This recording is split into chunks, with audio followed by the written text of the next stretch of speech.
Shalom jemaat kasih Tuhan. Mari kita mau siapkan hati kita. Untuk hari ini kita datang pada Allah kita.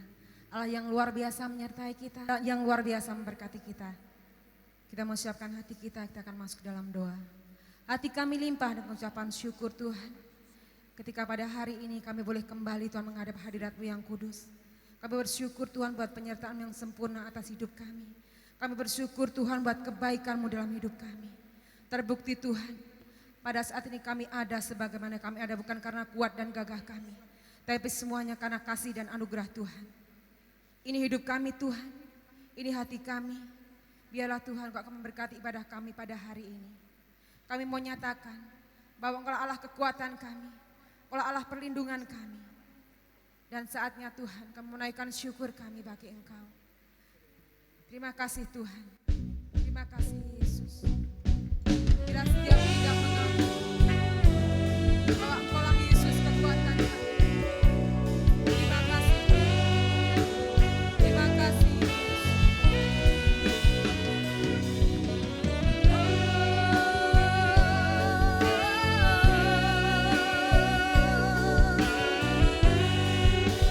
Inilah penyembahan kami Tuhan.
Kristus Tuhan, Allah yang perkasa.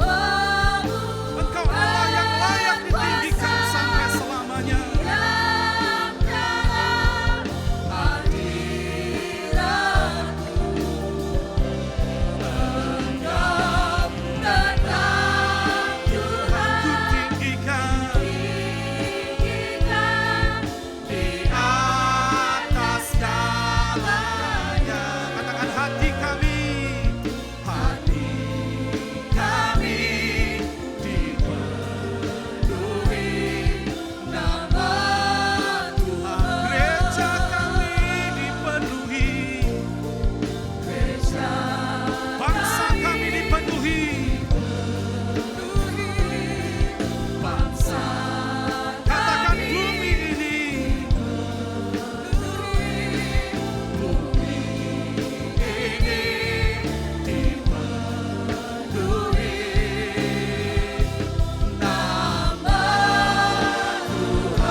Umat Tuhan, dimanapun kita berada, menaikkan pujian buat Tuhan, kekuatan Tuhan, kekuatan surga, limpah buat setiap kita.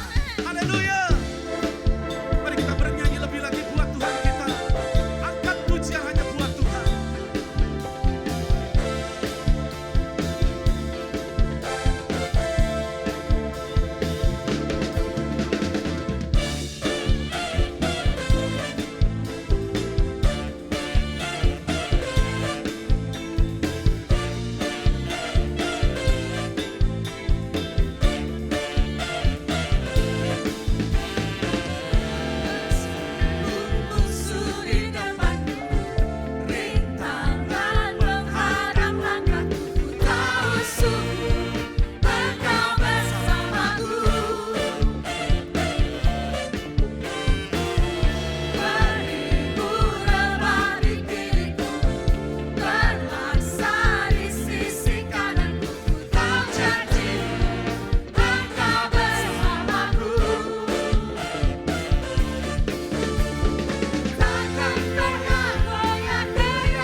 semua musuh pun gemetar mendengar nama-Mu Tuhan. Sorak kemenangan bersama semuanya. Sungguh antara kami tak ada yang setara denganmu. Hanya Yesus Tuhanlah yang terhebat, jauh melebihi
saya percaya sukacitanya melimpah buat Amin. setiap kita. Amin.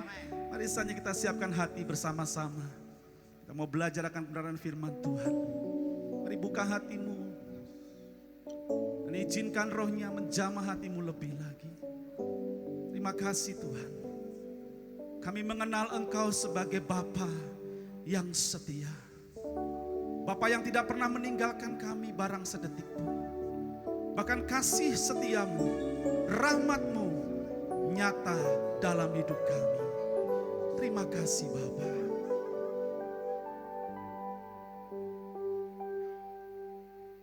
Bapa, Kau setia. Bapa, Kau mulia. Tenanglah jiwaku, aman bersamamu.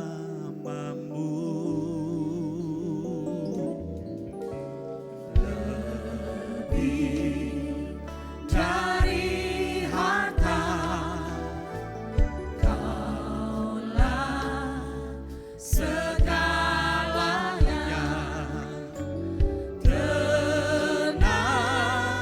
Tenanglah jiwaku dalam hadiratmu. Kau tunjukkan kasih setiamu. Kau menyediakan yang ku perlu. Kau setia, Kau mulia, dulu, sekarang, dan selamanya. Tunjukkan kasih setiamu. Kau menyediakan yang ku perlu. Kau setia, Kau mulia, Bapa, Kau setia. Mari katakan bersama-sama pujian. Bapa, Kau setia. Bapa, Kau mulia. Tenanglah jiwaku, aman bersamamu.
Engkau setia Tuhan, Engkau mulia. Kami bersyukur kepadamu Tuhan, bahwa kami memiliki Allah seperti Engkau, Allah yang senantiasa memeliharakan kehidupan kami, Allah yang tidak pernah meninggalkan kami Tuhan. Dalam keadaan apapun, Engkau senantiasa ada buat kami. Karena itu Tuhan, saat ini kami mau serahkan pribadi lepas pribadi ke dalam tangan kasih-Mu Tuhan. Dimanapun saat ini kami berada, kami percaya Roh-Mu menyertai dan memberkati kami. Tutup bungkus kami dengan kuasa darah penebusan-Mu Tuhan. Dan biarlah melalui roh hikmat dan pewahyuan yang datang daripada-Mu, kami boleh memahami, kami boleh mengerti kehendak dan rencana-Mu Tuhan. Bahwa janji-Mu ya dan amin di dalam kehidupan kami. Terima kasih Tuhan, kami mau sambut firman-Mu pada hari ini hanya di dalam nama Tuhan Yesus Kristus. Haleluya, amin. Terima kasih buat tim pujian, musik dan pujian yang sangat memberkati. Ya. Shalom Bapak Ibu. Percayakah bahwa Tuhan membuat segala sesuatu indah pada waktunya? Jika saudara percaya bahwa Tuhan sanggup membuat segala sesuatu indah pada waktunya, katakan yes. Katakan amin. Ketika saudara percaya bahwa Tuhan membuat segala sesuatu indah pada waktunya, maka saya percaya kita akan tetap teguh menantikan janji Tuhan. Apapun keberadaan kita hari ini, apapun situasi kita hari ini, mari kita tetap teguh menantikan janji Tuhan. Ada orang yang berkata bahwa kehidupan ini bagaikan roda yang berputar, ya. Kadang di atas, kadang di bawah. Mungkin hari ini kita di bawah, tapi besok di atas. Bisa juga hari ini kita di atas, tetapi besok ada di bawah.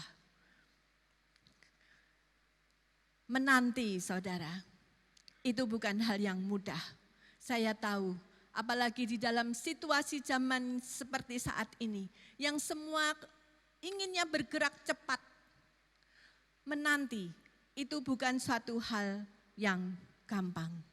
Tetapi saudara, beranikah kita tetap teguh menanti janji Tuhan, walau kita hidup di dalam tekanan, walau kita hidup di dalam situasi yang tidak memungkinkan untuk kita berharap, tetapi siapkah kita tetap teguh di dalam janji Tuhan? Saudaraku, sebagai anak Tuhan, kita harus berkata, ya Tuhan, aku tetap setia menanti janji-Mu. Kita tetap harus teguh menanti janji Tuhan. Apapun yang terjadi dalam kehidupan kita, situasi apapun yang sedang kita hadapi, kita harus tetap teguh menantikan janji Tuhan. Karena kita tahu saudara, keteguhan hati kita akan menentukan janji Tuhan digenapi atau tidak. Dan kita tahu bahwa tidak semua orang itu bisa menerima penggenapan janji Tuhan. Saya ulang, tidak semua orang itu bisa menerima penggenapan janji Tuhan. Kita baca di Bilangan 14 ayat 30. Bilangan 14 ayat 30. Bahwasanya kamu ini tidak akan masuk ke negeri yang dengan mengangkat sumpah telah kujanjikan akan kuberi kamu diami, kecuali Kaleb bin Yefun dan Yosua bin Nun. Saudara, kita tahu ini adalah kisah perjalanan bangsa Israel. Bangsa Israel ketika ada di tanah perbudakan, mereka ada di Mesir, dan kemudian Tuhan berjanji kepada bangsa Israel untuk melepaskan mereka dari perbudakan dan membawa mereka masuk ke tanah perjanjian, tanah yang berlimpah susu dan madunya, saudara. Janji itu diberikan kepada semua bangsa Israel. Pada waktu itu berjumlah sekitar 2 juta, saudara. Mereka menerima janji bersama-sama. Mereka melangkah bersama-sama. Mereka berjalan bersama-sama menuju ke tanah perjanjian. Tetapi kita tahu, saudara, yang akhirnya benar-benar menerima penggenapan janji Tuhan, benar-benar masuk ke tanah perjanjian, itu hanya 2 orang, yaitu Kaleb dan Yosua. Kemana yang lain, saudara? Yang lain sudah meninggal sebelum mereka menerima janji Tuhan. Mengapa hal itu bisa terjadi? Mengapa mereka tidak menerima penggenapan janji Tuhan? Karena mereka tidak siap menghadapi tantangan. Mereka berpikir bahwa ketika kita berjalan bersama Tuhan, maka jalan yang kita lalui itu seperti jalan tol, saudara, tanpa rintangan, tanpa tantangan. Oleh karena itu, ketika mereka dihadapkan dengan tantangan demi tantangan, saat mereka berjalan menuju tanah Kanaan, mereka tidak siap. Dan akhirnya apa yang terjadi, saudara? Mereka banyak ngomel, mereka marah-marah kepada Tuhan, mereka tidak memiliki keteguhan hati menanti janji Tuhan itu tergenapi, kecuali Kaleb dan Yosua. Ya. Banyak anak Tuhan, ketika janji itu disampaikan oleh Tuhan, mereka bersemangat, mereka bersuka cita, tetapi semangat mereka hanya di awal, saudara, dan mereka menyerah sebelum waktunya. Oleh karena itu hati-hati, saudara, kalau kita menyerah sebelum waktunya, maka janji Tuhan itu tidak akan tergenapi di dalam kehidupan kita. Mari kita belajar dari Daud, saudara. Di Mazmur 23 dikatakan bahwa Tuhan adalah gembalaku, takkan kekurangan aku. Kita tahu Daud adalah hamba Tuhan yang luar biasa. Hatinya melekat kepada Tuhan. Seiring waktu perjalanan Daud bersama dengan Tuhan, akhirnya Daud bisa mengambil sebuah kesimpulan bahwa Tuhan adalah gembalaku. Ketika Daud merasa bahwa Tuhan adalah gembala dia, maka dia memiliki satu keyakinan bahwa selama hidupnya takkan kekurangan. Oleh karena itu dia menulis, Tuhan adalah gembalaku, takkan kekurangan aku. Seharusnya, saudara, ini juga menjadi iman percaya kita kepada Tuhan. Kalau kita percaya bahwa Tuhan adalah gembala kita yang baik, seharusnya di dalam kehidupan ini kita memiliki satu keyakinan penuh bahwa Tuhan akan mengembalakan kita, bahwa Tuhan akan mencukupkan segala kebutuhan kita. Kita lanjutkan Mazmur 23 ayat 2 sampai dengan 3. Daud menulis, Ia membimbing aku di padang yang berumput hijau. Ia membimbing aku ke air yang tenang. Ia menyegarkan jiwaku. Ia menuntun aku di jalan yang benar oleh karena namanya. Nah, saudara, Daud mengerti dengan benar siapa Tuhannya. Kalau Tuhannya menjadi gembalanya, maka Daud memiliki keyakinan penuh bahwa Tuhan akan membawa dia ke padang rumput yang hijau. Ia membimbing, Tuhan akan membimbing ke air yang tenang. Artinya apa, saudara? Bahwa Tuhan akan mencukupkan segala kebutuhan jasmani daripada Daud. Ya, rumput sebagai makanan domba, ya, dan domba pun membutuhkan air untuk menyegarkan dahaganya. Nah, di sini Daud menulis bahwa jika kita menjadikan Tuhan sebagai gembala kita, maka Tuhan akan memeliharakan hidup kita. Tuhan akan mencukupkan segala kebutuhan kita. Tetapi Daud juga menulis berikutnya, ia mengatakan, ia menyegarkan jiwaku, ia menuntun aku di jalan yang benar oleh karena namanya. Artinya apa, saudara? Artinya bahwa Tuhan tidak hanya mencukupkan kebutuhan kita secara jasmani, tetapi jiwa kita juga akan disegarkan. Jiwa kita juga akan dipenuhkan oleh Tuhan. Nah, kalau kita menjadikan Tuhan sebagai gembala di dalam kehidupan kita. Yakinilah saudara, roh, jiwa, dan tubuh kita akan disegarkan. Roh, jiwa, dan tubuh kita akan dikenyangkan, akan dipenuhi segala kebutuhan kita. Oleh karena itu saudara, sebagai anak-anak Tuhan, seharusnya kita tidak perlu khawatir tentang kehidupan ini. Kita tetap harus teguh pada janji Tuhan. Bahwa janji Tuhan itu ya dan amin. Dan Tuhan akan memeliharakan kehidupan kita. Tuhan akan menyegarkan jiwa kita. Dan Tuhan terus akan mengurapi roh kita dengan urapan kemenangan.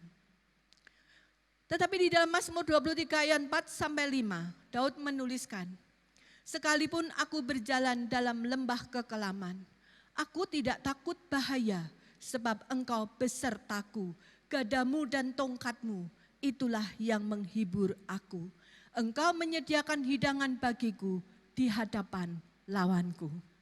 Daud sadar sepenuhnya bahwa berjalan bersama Tuhan itu tidak hanya seperti di jalan tol. Berjalan bersama Tuhan tidak hanya di padang rumput yang hijau, tetapi ada kalanya harus melalui lembah kekelaman. Tetapi sekalipun melalui lembah kekelaman, Daud berkata, aku tidak takut bahaya sebab engkau besertaku. Inilah keyakinan daripada Daud. Dimanapun kita berada, apapun situasi kita, tetapi ketika Tuhan ada bersama dengan kita, maka apa yang kita takutkan? Seharusnya kita tidak perlu takut dalam menghadapi apapun. Kita harus tetap teguh pada janji-janji Tuhan, bahwa Tuhan menyertai, bahwa Tuhan melindungi sekalipun kita berada di dalam lembah kekelaman. Bahkan Daud menulis, gadamu dan tongkatmu itulah yang menghibur aku. Artinya apa saudara? Di dalam lembah kekelaman pun Tuhan bisa melakukan sesuatu karya atas hidup kita yang menghibur dan menguatkan kita. Bahkan Daud juga menulis, engkau menyediakan hidangan bagiku di hadapan lawanku. Ini sesuatu yang sangat luar biasa sekali saudara. Di hadapan lawan kita, di hadapan musuh kita, Tuhan tetap mencukupkan kebutuhan kita. Daud menulis, sekalipun di hadapan lawanku, Tuhan tetap memelihara kehidupannya. Bahkan Tuhan tetap menyediakan hidangan di hadapan lawannya. Itu adalah sesuatu yang luar biasa sekali saudara. Kita patut bersyukur mempunyai Allah yang dahsyat dan luar biasa. Allah yang setia, Allah yang mulia, Allah yang tidak pernah ingkar janji, yang selalu menyertai dan memberkati kita. Nah saudara, dari kisah daripada Daud ini, saya bisa mengambil satu kesimpulan saudara, bahwa lembah kekelaman, kalau kita melaluinya bersama dengan Tuhan, maka lembah kekelaman itu bisa menjadi lembah mujizat. Yang setuju katakan amin saudara. Karena apa? Ketika kita ada di dalam lembah kekelaman, di dalam kesukaran, di dalam kesulitan, di situ justru Tuhan menyatakan kuasanya. Tuhan menyatakan mujizatnya. Tuhan menolong kita dengan caranya yang ajaib. Oleh karena itu saudara, ketika kita berjalan bersama Tuhan sekalipun ada di dalam lembah kekelaman, itu akan menjadi satu kenangan yang indah di dalam hidup kita bersama dengan Tuhan.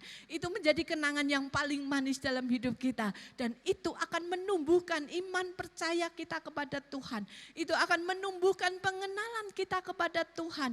Oleh karena itu saya katakan, ketika kita melewati lembah kekelaman, ketika kita berjalan bersama Tuhan, maka lembah kekelaman bisa menjadi lembah mujizat. Bangsa Israel ketika berjalan keluar dari Mesir menuju tanah Kanaan.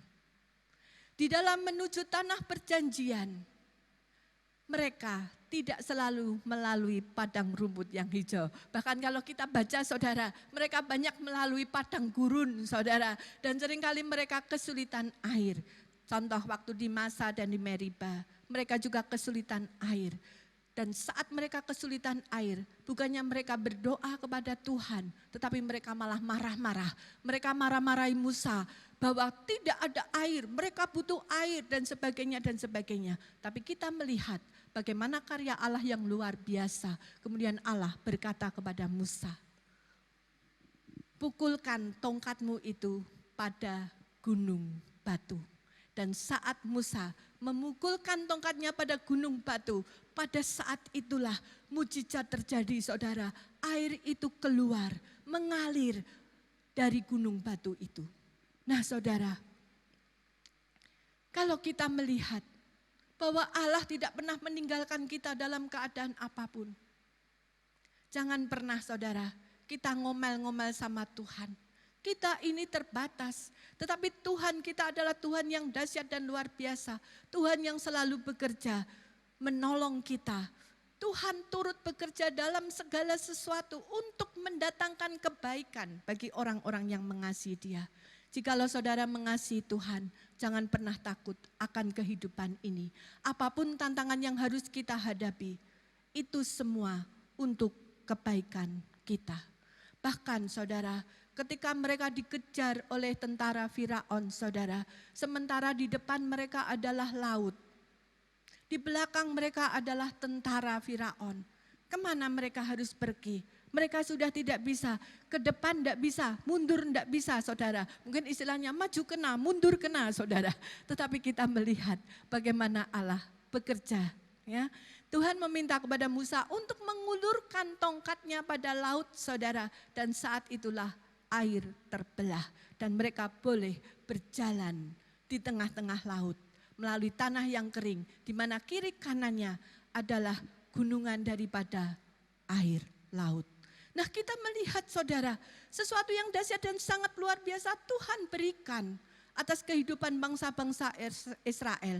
Tuhan peliharakan kehidupan mereka sangat luar biasa. Dan kita tahu sehingga akhirnya mereka boleh menyeberangi Laut Kolsom atau Laut Merah dengan selamat. Sementara tentara Firaun yang mengejar mereka ketika sampai di tengah-tengah laut.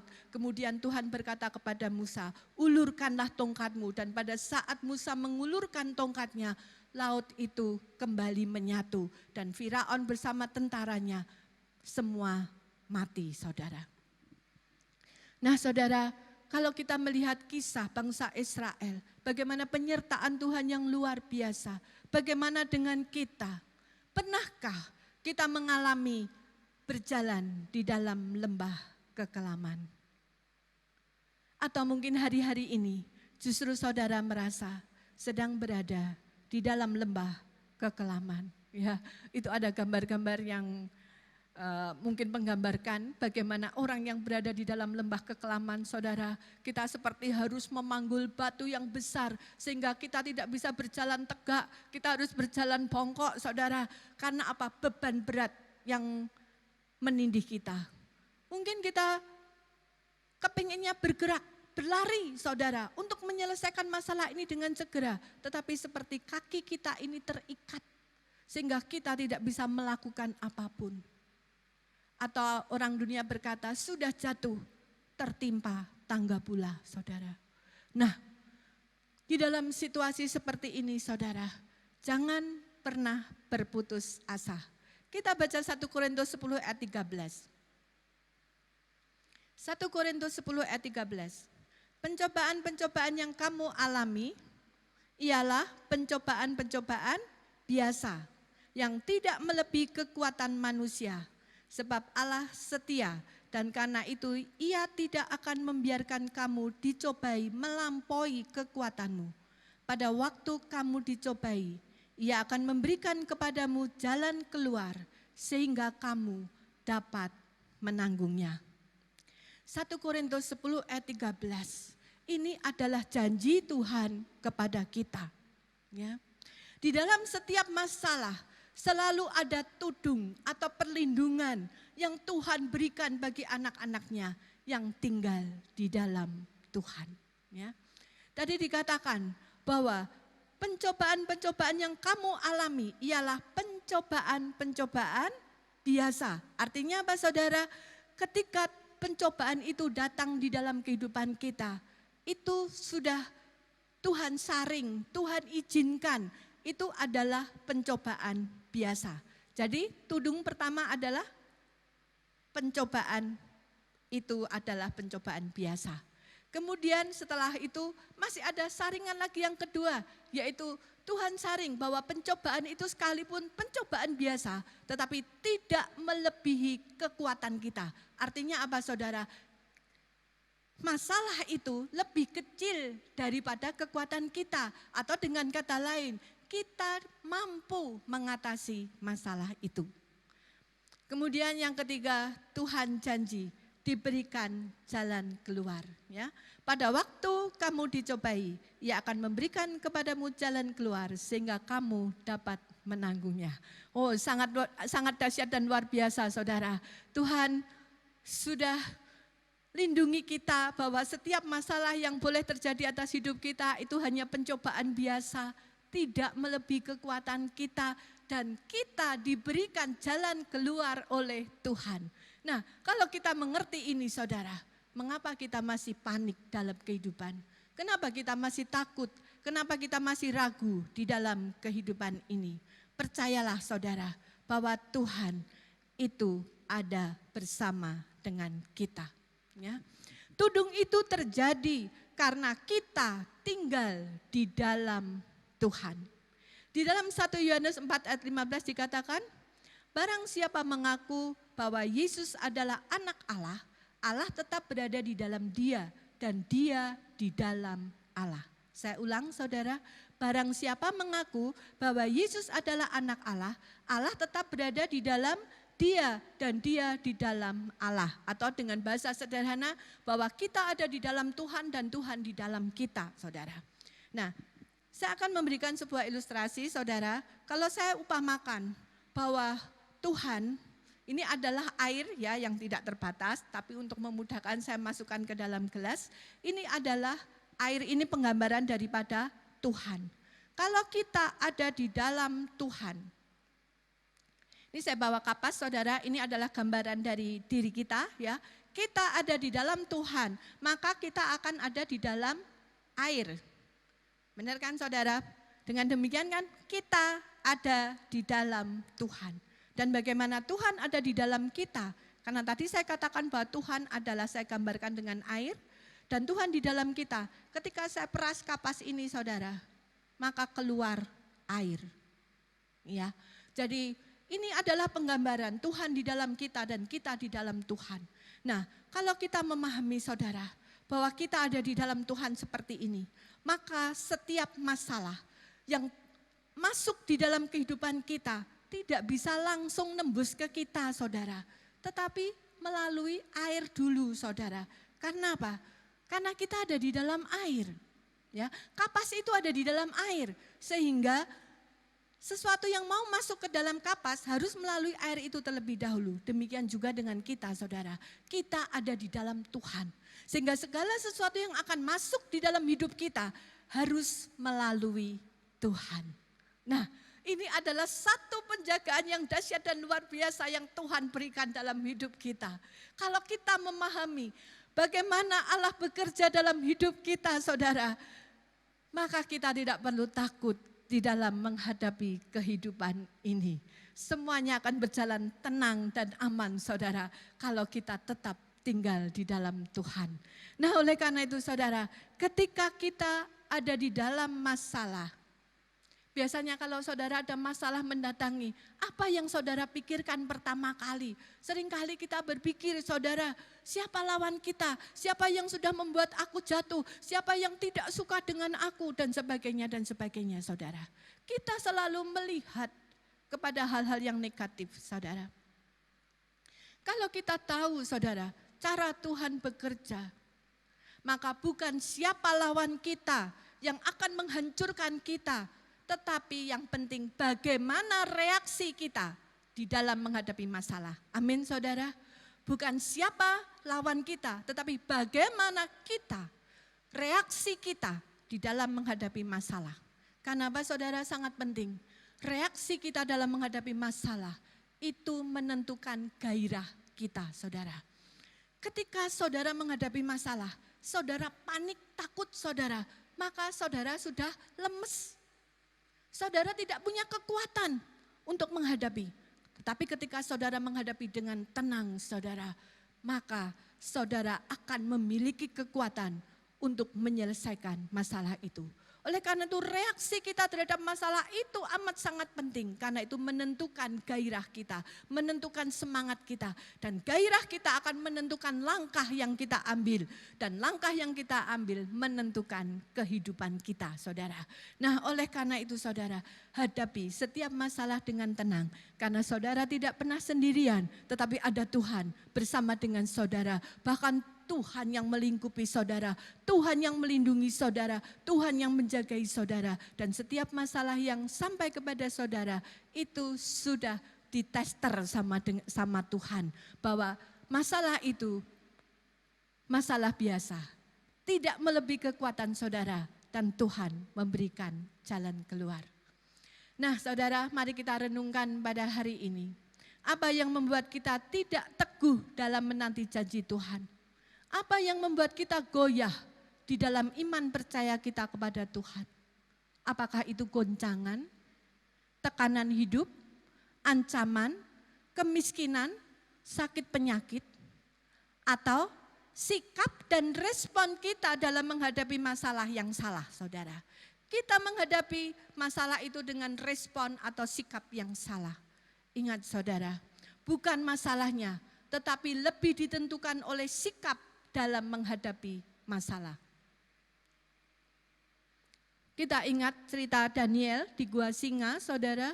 Ketika Daniel ada di dalam Gua Singa, dia ada di dalam tekanan yang berat. Dia ada di dalam masalah yang berat, saudara. Karena kita tahu orang yang masuk di dalam Gua Singa, saudara, apa jadinya. Tetapi Daniel menghadapi dengan tenang. Dia memiliki iman yang teguh. Dia tidak mau menyembah Raja Darius. Dia tetap memilih menyembah Tuhannya, sekalipun resikonya harus masuk dalam Gua Singa. Tapi apa yang terjadi ketika Daniel tetap memiliki sikap berharap kepada Tuhan, imannya tetap teguh kepada Tuhan, Tuhan yang bekerja, Tuhan yang mengatuk semua mulut daripada singa-singa itu, sehingga Daniel sedikit pun tidak terluka badannya. Daniel tetap utuh dan bisa keluar dari Gua Singa dengan selamat. Kemudian kita melihat Sadrah, Mesah, Abednego. Sadrah, Mesah, Abednego, saudara, dia memiliki iman yang sama dengan Daniel. Dia tetap memilih menyembah Tuhannya. Dia tidak mau memuja dewa daripada Nebukadnezar dan patung emas yang dibuat oleh Nebukadnezar. Dan apa yang terjadi ketika mereka harus masuk di dalam dapur perapian, saudara. Raja Nebukadnezar melihat, loh tadi yang dimasukkan kan 3 orang, kok sekarang yang kelihatan 4 orang. Dan dia tahu bahwa yang satu itu adalah dianggap sebagai malaikat, saudara. Dan mereka bisa keluar dari dapur perapian dengan selamat, saudara. Demikian juga dengan kita, Tuhan, saudara. Kalau Tuhan izinkan kita ada di dalam dapur perapian masalah, tenanglah, percayalah ketika ada Tuhan bersama dengan kita, maka Tuhan yang akan menyelamatkan kita. Kita akan keluar dari dapur perapian masalah kita dengan selamat, bahkan dengan berkat-berkat yang datang daripada Tuhan. Betul saudara? Sadrah, Mesah, Abednego setelah keluar dari dapur perapian, dia dipercaya lebih lagi oleh raja, ada berkat yang menyertai. Kemudian Yusuf, saudara. Yusuf adalah seseorang yang dikhianati oleh saudara-saudaranya. Dia harus karena iri dengan Yusuf, ya saudara, yang saudaranya merasa bahwa Yusuf itu lebih disayangi oleh ayahnya, sehingga Yusuf harus dimasukkan ke dalam sumur, kemudian harus dijual sebagai budak, saudara, bekerja di rumah Potifar, kemudian masih difitnah oleh istri Potifar, harus masuk ke penjara, tapi pada akhirnya Yusuf bisa menjadi orang kedua di Mesir. Nah, Yusuf adalah orang yang tetap teguh pada janji Tuhan. Yusuf pernah mendapat mimpi, saudara, dan itu diimani, saudara, bahwa Tuhan menyertai dia. Karena itu dia tidak pernah mengeluh. Dia tidak pernah mengomel, saudara. Bahkan, saudara, ketika dia harus dipertemukan dengan saudara-saudaranya yang sudah membuang dia ke dalam sumur, membuat dia menjadi budak belian, membuat dia masuk dalam penjara, saudara. Tetapi Yusuf tetap berkata bahwa Tuhan yang mengutus aku mendahului engkau ke Mesir untuk menyelamatkan keluarga kita dari kelaparan. Nah ini saudara, respon yang positif daripada Yusuf. Oleh karena itu Yusuf bisa dipakai Tuhan secara dahsyat dan luar biasa. Karena apa?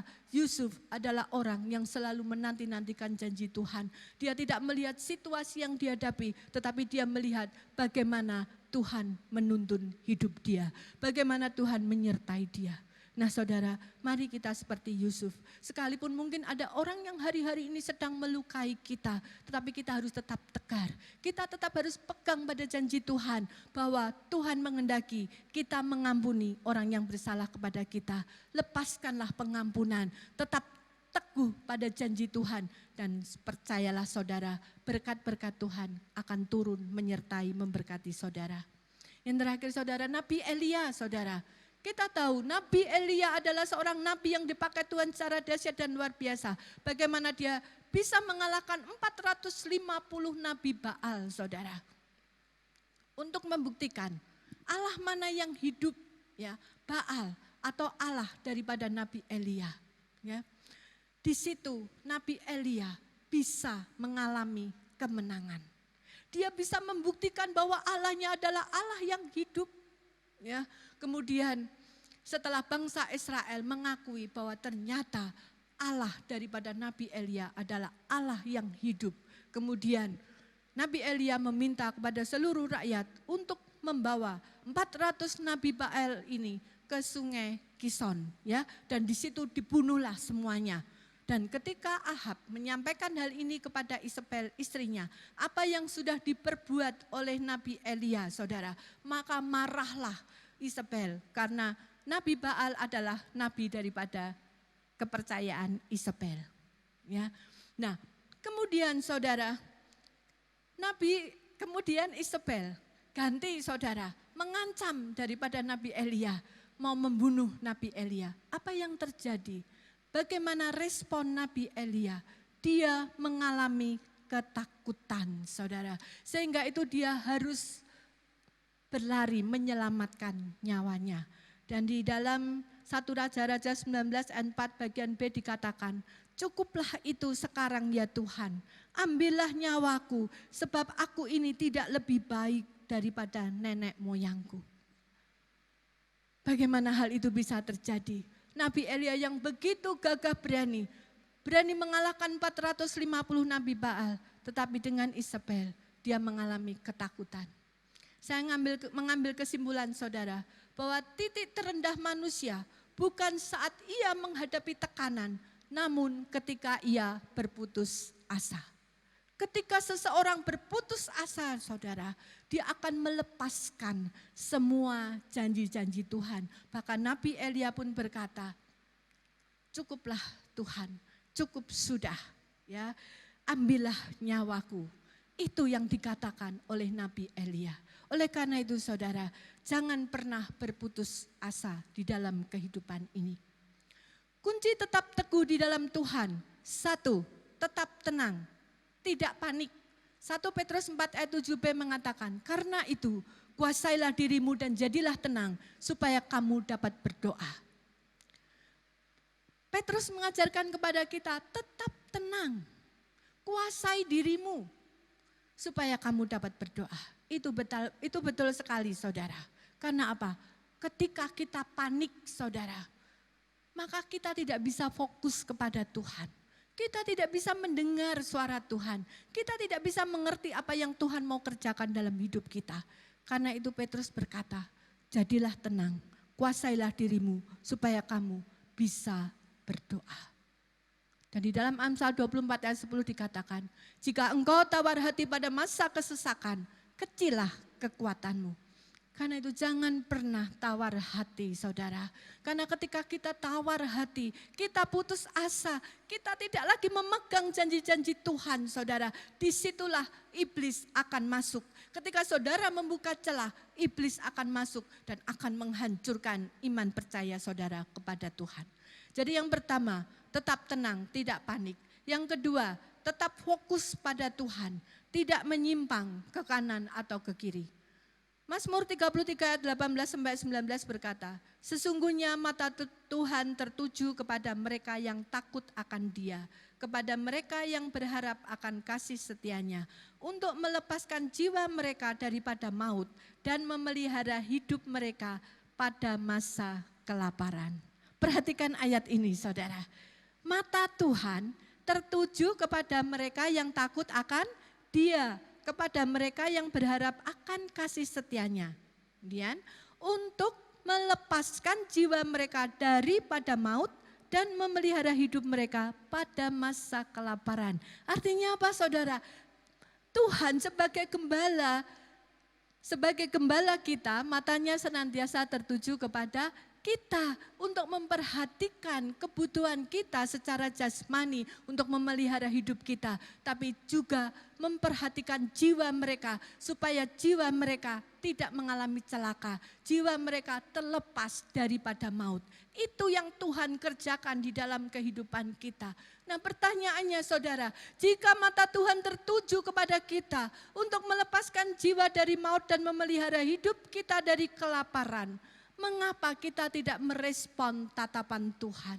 Seharusnya sebagai anak Tuhan, kita menatap Tuhan, kita fokus pada Tuhan, kita merespon setiap tatapan mata Tuhan. Tuhan memberikan cinta kasih-Nya kepada kita, tetapi kenapa kita mengabaikannya? Daud berkata di dalam Mazmur 25 ayat 15, mataku tetap terarah kepada Tuhan, sebab Ia mengeluarkan kakiku dari jaring.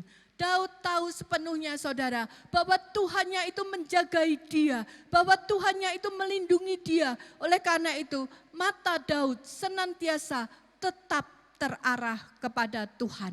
Bagaimana dengan kita saudara? Apakah mata kita senantiasa tertuju kepada Tuhan? Ataukah hari-hari ini mata kita sedang tertuju kepada hal-hal yang lain? Perhatikan saudara, Daud mengalami kemenangan karena mata hatinya senantiasa tertuju kepada Tuhan. Yang ketiga saudara, program pikiran kita sesuai firman Tuhan. Amin saudara, kita harus memprogram pikiran kita itu sesuai dengan firman Tuhan. Bersihkan dari virus-virus yang ada. Saudara tahu bagaimana kinerja daripada komputer. Ketika komputer itu kena virus saudara, maka komputer itu tidak bisa bekerja secara maksimal. Mungkin ada file-file yang hilang atau paling tidak dia kerjanya menjadi lemot saudara. Tidak bisa bekerja dengan cepat. Demikian juga dengan kita saudara, ketika pikiran kita ini penuh dengan ketakutan, kekhawatiran, keraguan, kecemasan, itu adalah virus-virus di dalam kehidupan kita saudara. Kalau kita membiarkannya saudara, maka pikiran kita pun akan menjadi lemot saudara. Kita tidak akan pernah bisa menangkap apa yang Tuhan mau kita kerjakan dalam hidup kita. Oleh karena itu tolak semuanya itu saudara. Lepaskan itu dari pikiran kita dan ganti dengan firman Tuhan. Bersama Yesus kita pasti bisa. Bersama Yesus kita pasti menang. Itu yang harus menjadi kepercayaan kita di dalam kehidupan kita.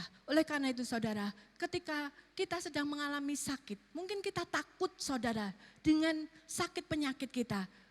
Jangan mau kita dibayangi dengan rasa takut, tetapi ucapkan firman Tuhan. Bersihkan itu dari pikiran saudara dan katakan, dalam nama Yesus ada kesembuhan. Yesus sanggup menyembuhkan penyakitku. Darah Yesus, bilur-bilur Yesus sanggup memulihkan aku.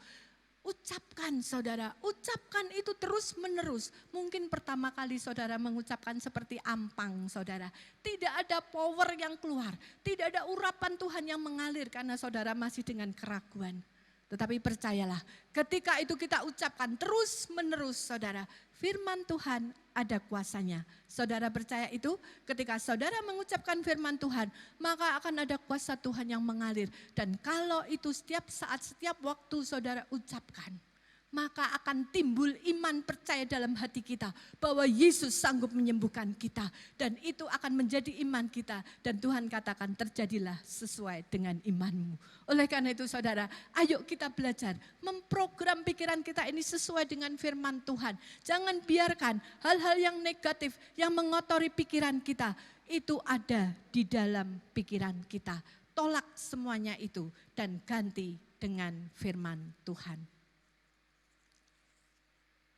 Kita harus percaya di dalam 1 Korintus 2 ayat 9 yang mengatakan, tetapi seperti ada tertulis, apa yang tidak pernah dilihat oleh mata dan tidak pernah didengar oleh telinga dan yang tidak pernah timbul di dalam hati manusia, semua yang disediakan Allah untuk mereka yang mengasihi Dia. Amin saudara, bahwa Tuhan tahu segala kebutuhan kita. Bahkan apa yang tidak pernah kita dengar, apa yang tidak pernah kita lihat, apa yang tidak pernah timbul di dalam hati kita. Kalau kita membutuhkan saudara, Tuhan sudah menyediakannya untuk kita.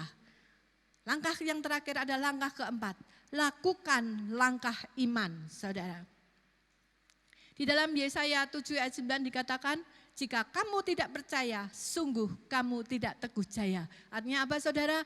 Ketika kita sudah mendengar rema dari Tuhan, apa yang Tuhan mau kerjakan atas hidup kita, lakukan saudara, lakukan langkah iman saudara, sekalipun saudara mungkin belum memahami, tetapi percayalah dan lakukanlah, percayalah saudara bahwa Tuhan turut bekerja di dalam segala sesuatu untuk mendatangkan kebaikan atas hidup kita.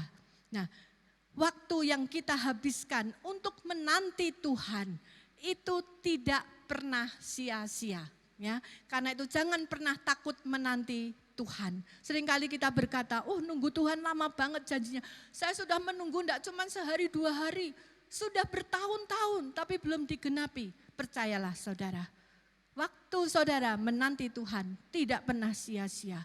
Karena waktu penantian itu sama dengan sebuah proses. Saudara sedang didandani oleh Tuhan. Saudara sedang di make up oleh Tuhan supaya saudara menjadi lebih cantik. Saudara lebih kuat di dalam Tuhan. Karena untuk menanti saudara, disitulah Tuhan bekerja saudara, mendandani karakter kita sampai waktunya. Ingatlah saudara, Tuhan bekerja sesuai waktunya. Tuhan membuat segala sesuatu indah pada waktunya. Jadi yang Tuhan pakai adalah waktu Tuhan, bukan waktu kita. Percayalah saudara, seperti ulat ketika dia mau menjadi kupu-kupu harus melalui masa menjadi kepompong. Menjadi kepompong itu adalah masa yang tidak enak saudara. Cuman berdiam diri saudara di dalam kegelapan saudara. Tapi itulah waktu yang dipakai Tuhan untuk mendandani ulat ini menjadi kupu-kupu. Demikian juga dengan kita saudara. Tuhan mengizinkan kita menanti proses Tuhan. Itu karena Tuhan sedang mendandani kita, supaya kita lebih cantik di hadapan Tuhan, supaya kita lebih sempurna lagi di hadapan Tuhan, sehingga karakter Kristus bisa ada di dalam kehidupan kita. Mari saya undang pemain musik, para worshiper untuk bisa naik ke atas. Sementara kita mau merenungkan saudara, adakah janji-janji Tuhan yang sudah sampai kepada saudara, tetapi hari ini belum tergenapi? Jangan pernah putus asa saudara. Nikmati saudara, nikmati proses kita sedang didandani oleh Tuhan. Kalau kita memang masih harus menjadi kepompong, nikmati saudara. Ada waktunya kita akan menjadi kupu-kupu. Ada waktunya kita akan terbang tinggi bersama dengan Tuhan. Jangan pernah goyah. Allah selalu ada bersama dengan kita. Allah melindungi kita. Dan setiap masalah yang Tuhan izinkan terjadi atas hidup kita, selalu sudah melalui penyaringan dari Tuhan. Oleh karena itu tetap teguh di dalam menantikan janji Tuhan. Tuhan adalah gembalaku. Tuhan adalah gembalaku, takkan kekurangan. Nyanyikan lagu ini dengan penuh iman saudara, bahwa Tuhan adalah gembala kita. Membaringkan aku di padang yang berumput hijau. Dia membimbing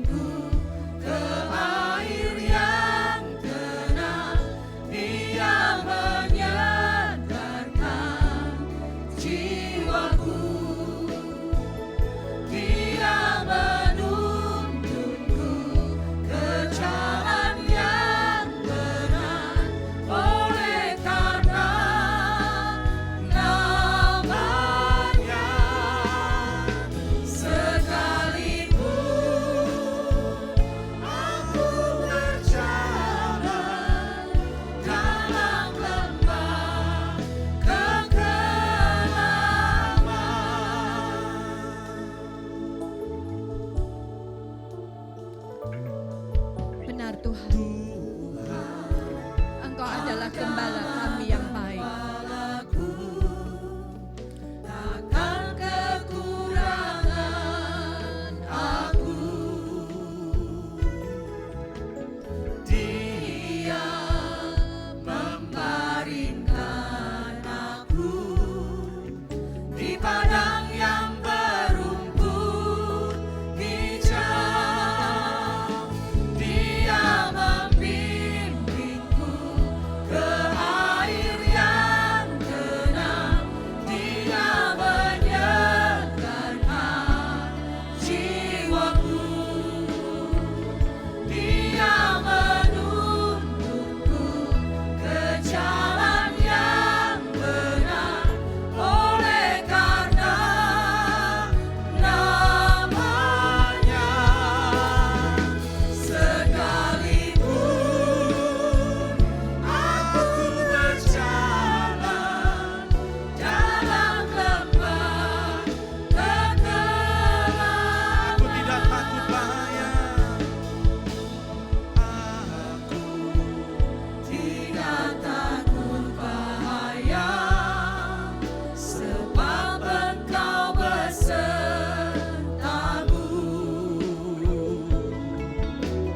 Gadamu dan tongkatmu,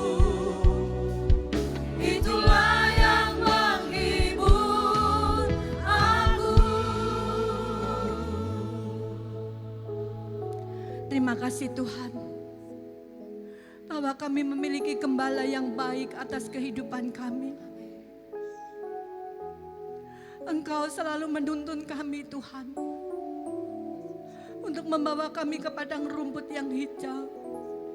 Engkau sedang membawa kami ke air yang tenang. Engkau sedang menyegarkan jiwa kami Tuhan. Bahkan sekalipun kami harus melalui lembah kekelaman, kami tidak boleh takut Tuhan, karena ada Engkau yang beserta dengan kami. Gadamu dan tongkatmu, itulah yang menghibur kami. Terima kasih Tuhan. Dan hari ini kami rindu berdoa bagi saudara-saudara yang sedang ada di dalam lembah kekelaman. Jika hari ini engkau merasa engkau sedang berada di dalam lembah kekelaman, angkat tanganmu di hadapan Tuhan. Jika kalau engkau saat ini beribadah bersama anggota keluargamu, bergandengan tanganlah. Angkat tanganmu di hadapan Tuhan. Angkat hatimu kepada Tuhan. Hampiri Tuhan secara pribadi.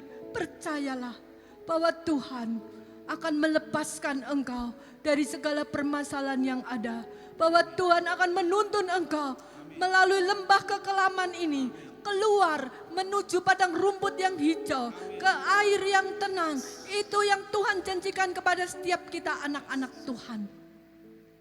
Jangan pernah putus asa, sebab gada dan tongkat Tuhan itu yang akan menghibur kita. Bahkan janji Tuhan, Tuhan akan menyediakan hidangan di hadapan lawan-lawan kita. Ada satu pesta yang luar biasa yang akan Tuhan berikan kepada setiap kita kalau kita sungguh-sungguh mencari Tuhan.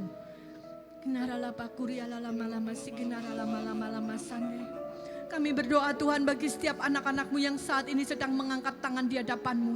Mereka membutuhkan pertolongan-Mu Tuhan. Hampiri mereka secara pribadi. Dan di dalam nama Yesus Kristus, kami juga mohonkan ampun atas segala dosa dan kesalahan yang sudah pernah mereka lakukan.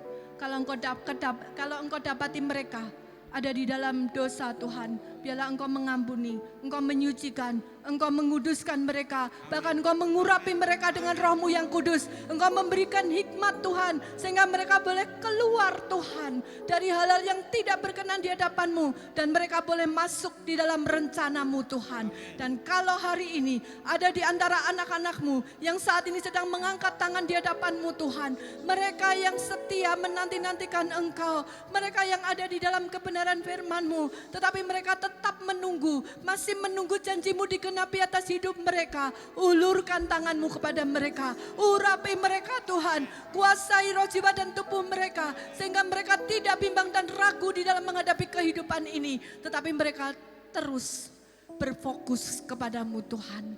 Karena ketika kami memandang kepadamu, ketika kami melihat Engkau Tuhan, ketika kami membalas tatapan matamu Tuhan, kami percaya di situ ada jalan keluar Tuhan. Di situ ada berkat Tuhan yang sedang Engkau kirimkan untuk setiap kami. Terima kasih Tuhan, kami bersyukur kepadamu memiliki seorang gembala yang baik, gembala yang dahsyat dan luar biasa, yang selalu menyertai dan memberkati kami. Terima kasih Bapa, di dalam nama Tuhan Yesus kami berdoa dan mengucap syukur. Haleluya, amin.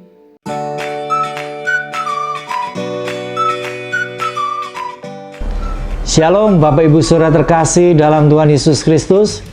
Kita patut mengucap syukur kepada Tuhan kalau selama beberapa bulan ini kita telah mengadakan ibadah secara online. Namun ada berita gembira.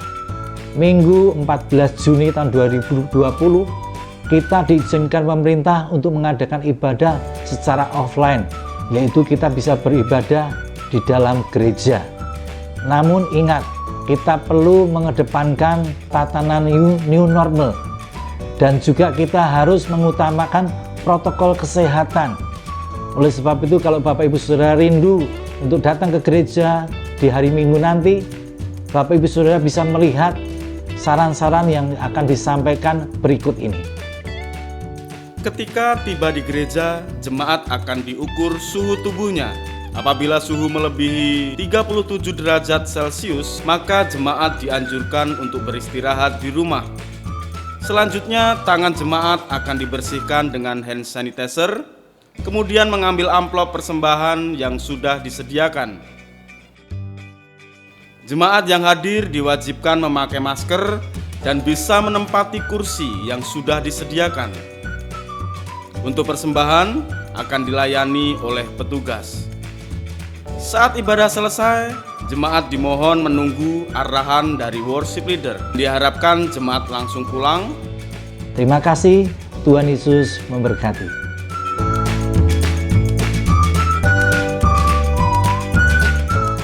Aku percaya Tuhan ku ajar, Kau turun tangan memulihkanku.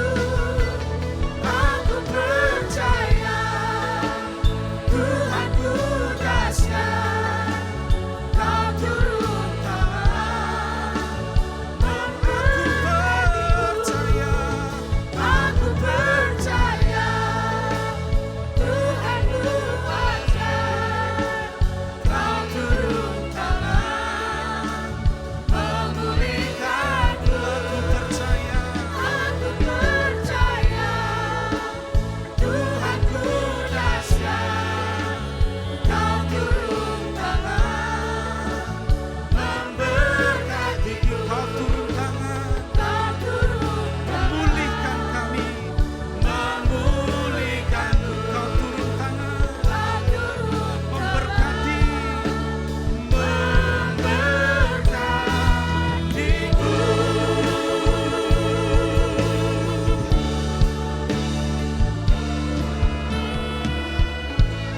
Mari kita akan akhiri ibadah pada kesempatan ini. Mari satukan hati, kita akan berdoa bersama. Bapa di surga, kami sungguh mengucap syukur buat kebaikan dan rahmat-Mu yang senantiasa limpah atas kami, sehingga di waktu ini kami boleh beribadah kepada Tuhan. Dan kami boleh merasakan akan hadirat-Mu yang mengubahkan akan hidup-Mu. Karena kami percaya Engkau Tuhan yang tidak pernah meninggalkan kami. Bahkan Engkau menjadi gembala yang baik buat setiap kami, menuntun kami, menyertai hidup kami. Bapa di surga, kami satukan hati kami berdoa buat hamba-Mu, Ibu Pendeta Maria yang sudah menyampaikan firman-Mu. Tuhan, biarlah kuat kuasa daripada Roh Kudus senantiasa menyertai hamba-Mu. Pengurapan-Mu Tuhan tambah-tambahkan, dan kemanapun juga Tuhan membawa hamba-Mu, nama Tuhan semakin dipermuliakan. Tuhan memberkati keluarganya, memberkati apa yang dikerjakannya, Engkau buat berhasil. Kami juga membawa gembala sidang yang kami kasih, Bapak Honggo Effendi, ke dalam tangan kuat kuasa-Mu Tuhan. Tuhan terus tambah-tambahkan hati Bapa atas hamba-Mu. Tuhan terus tambah-tambahkan roh hikmat, pengertian dan pewahyuan yang daripada Tuhan untuk hamba-Mu menggembalakan atas umat-Mu di tempat ini. Dan biarlah Tuhan menyertai senantiasa apa yang dikerjakan oleh hamba-Mu berhasil bersama dengan Tuhan Yesus. Kami juga serahkan keluarga besarnya, kami serahkan istri dan anak-anaknya, kami serahkan juga orang tuanya ke dalam tangan kuat kuasa Tuhan. Usaha dan pekerjaan hamba-Mu serahkan dalam tangan kuat kuasa Tuhan. Terima kasih Bapa, kami juga menyerahkan setiap hamba-hamba Tuhan yang pada kesempatan ini melayani Engkau. Kami percaya jerih lelah setiap hamba-hamba-Mu tidak akan pernah sia-sia, karena Engkau Tuhan yang akan menyempurnakan apa yang boleh kami lakukan pada hari ini. Terima kasih Bapa di surga, saatnya Tuhan kami juga membawa setiap sidang jemaat-Mu dimanapun mereka berada, umat-Mu berada. Kami percaya tangan Tuhan tidak pernah meninggalkan mereka, bahkan penyertaan berkat Tuhan senantiasa ada dalam setiap hidup mereka. Terima kasih Bapa, saatnya kami hendak mengangkat tangan kami untuk menerima berkat yang daripada Tuhan. Umat Allah yang sangat spesial dan berharga di mata Tuhan. Mari kita angkat tangan kita di hadapan Tuhan untuk menerima berkat. Diberkatilah kiranya usaha pekerjaanmu.